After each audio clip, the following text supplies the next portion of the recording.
parang nature na nature. Sarap dito. Ganda. Nakaka-relax siya. Oo, parang nakakawala ng problema. Ay, naku. Tapos di mo bit mo mga trees. Trisha? Pakinggan mo muna ako. Ayoko kasing umalis na magkagalit tayo eh. Yung nakita mong kasama ko... Wala akong naririnig! Wala! Woo! Woo!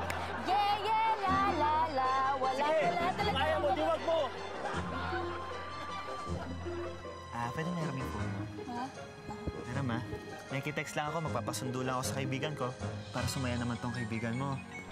Sandali, excuse me.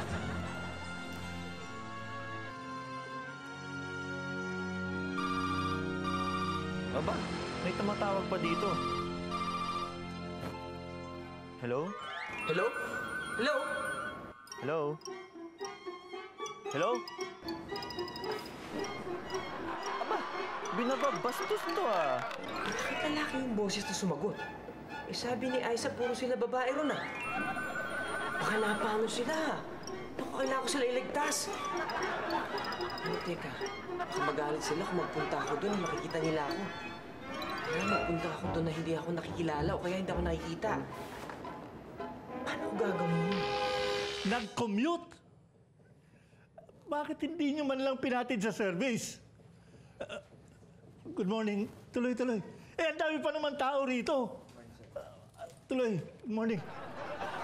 Ang dami nagtitripping ngayon. Ako lang mag-isa dito ngayon. Ano ba itsura nun? Maganda. Mahaba ang buhok. Mga mid-20s. Teka. Mukhang ito na nga eh. Ito na nga siguro. Sige na. Sige na.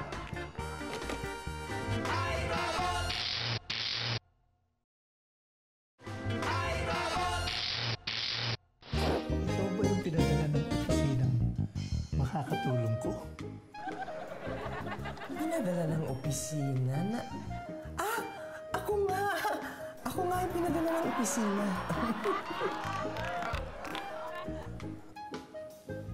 Ano pangalan? Ako po si Donna. Donna po ang pangalan ko. Donna. Ang gandang pangalan.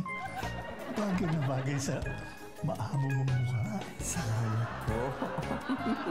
Ako nga pala si Pablo. Pero Pabs ang tawag nila sa akin dito. Ay, ganun po. Kasi yun ang tawag sa akin na nasira akong asawa eh. Ay, nice to meet you po, Pops. Ikaw rin, Donna. Ang ganda na itong lugar na pagtatrabahuhan ko nang di sinabi ng office ko eh. Saan po ba dito yun? Ang ganda mo rin, Donna. Ito na pa yung inyong in-order.